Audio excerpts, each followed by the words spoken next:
Question number 6. Right Honourable Winston Peters. Mr. Speaker, this question is to the Minister of Immigration and asks, does he stand by all his statements? If so, how? The Honourable Michael Woodhouse. Yes, and in the usual manner. Yeah, typically.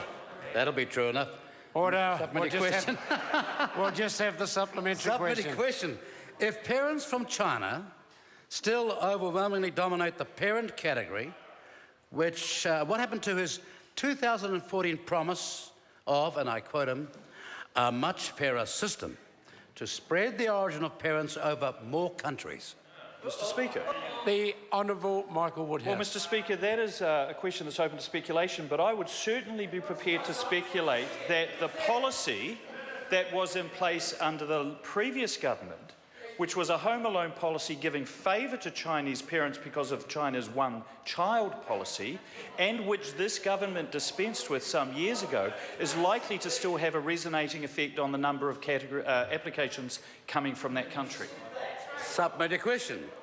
Supplementary question, Right Honourable Winston Peters. Why has he allowed tens of thousands of migrants into this country without any real skills or a backlog of well over 2,000 parent category applications, of which 70% are from China, against the statement he made in 2014? The Honourable Michael Woodhouse. Well, Mr. Speaker, the residence program covers 3 main categories. They are humanitarian, including our refugee commitments, and our Pacific Island commitments. They are partnership, including the children and spouses of people returning home, and they are skills. So the broader program includes a number of things, skills notwithstanding. Supplementary question. Supplementary question, Right Honourable Winston. Why has he allowed and facilitated the parent category to be so grossly abused when in countless cases the New Zealand taxpayer has been ripped off, his words, because parent category promises made at the time of application were simply not kept or monitored by him or his department? The Honourable Michael Woodhouse. Well, Mr. Speaker, I reject the prefacing statement about that category being grossly abused.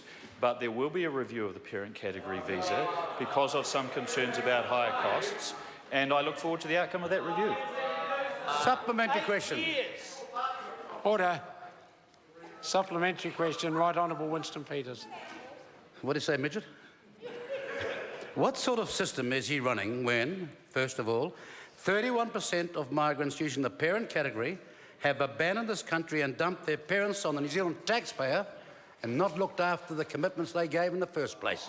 Speaker. The Honourable Michael Woodhouse. A system that has increasingly high levels of confidence on the timeliness and quality of decision-making at Immigration New Zealand, and certainly a lot better than under the previous regime. Question